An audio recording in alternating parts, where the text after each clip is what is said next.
त्या ईश्वरी बद्दलचं सगळ्यांचं मत खराब करण्याची. लागला का फोन? नाही ना. मैसिंदूरचा फोन घरीच आहे. मैसिंदूर कुठे आहेस तू? ताई असे अचानक गायब कुठे झालात? मला दोघींना काही झालं तर? माझी खात्री आहे अंजलीला ती ईश्वरीच कुठेतरी घेऊन गेली असेल. अंजली समजूतदार आहे, पण त्या ईश्वरीला काय आणि कशी अक्कल आहे ते बघतोच होत ना त्यांच्या लग्नानंतर. तीच अंजलीला कुठेतरी घेऊन गेली असेल. वल्लरी, तू तुझ्या अकलेचे तारे तोडू नकोस. मी अकलेचे तारे तोडत नाहीये. एकतर अंजली प्रेग्नंट आहे, त्यात तिचा दुखरा पाय, हे सगळं तिने लक्षात नको होतं घ्यायला. आता कुठे अंजलीला बरं वाटतंय आणि ती हिला घेऊन गेली बाहेर कोणाला न सांगता, आणि तेही अशा परिस्थितीमध्ये. मॉम प्लीज, तुला काही माहित नसताना उगाच ईश्वरीला ब्लेम करू नकोस. मामी जशी ताई सापडत नाही तशी मैसिंदूरही सापडत नाही. तू तिलाच काय? कमाल आहे तुझी. त्या काल आलेल्या मुलीसाठी तू तुझ्या सख्ख्या बहिणीला. वल्लरी गप्प बस. मी गप्प बसणार नाही. मी गप्प बसणार नाही, कारण प्रश्न माझ्या अंजलीचा आहे. कळलं?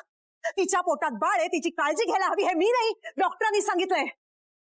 आज अंजलीला किंवा तिच्या बाळाला काही झालं तर आईना आणि जावई बापूंना काय तोंड दाखवणार होता? पण जावई बापू येतीलच थोड्या वेळा, तेव्हा विचारतीलच ना अंजली बद्दल.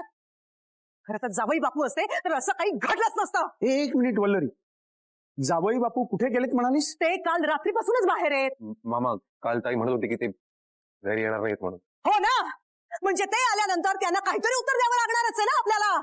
आपण ज्या नंबरवर कॉल करीत आहात तो सध्या बंद आहे. बंद येतोय. ताईचा पण फोन लागत नाहीये.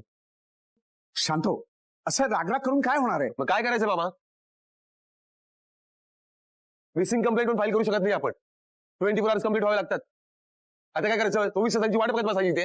हा देवा देवा, त्या ईश्वरीमुळे घरावर आणखीन किती संकट येणार आहेत काय माहिती. कुठे गेली असेल माझी अंजली? आकाश, मामा पुन्हा एकदा शोधूया. मी जाऊन देवळात बघतो दर्शनासाठी गेलेत का ते. त्यांचं पोट दुखायला लागलं खूप. खरंच ग, केवढी मज्जा केली ना आपण. मला ताई, अरे कुठे गेला होता तुम्ही दोघी?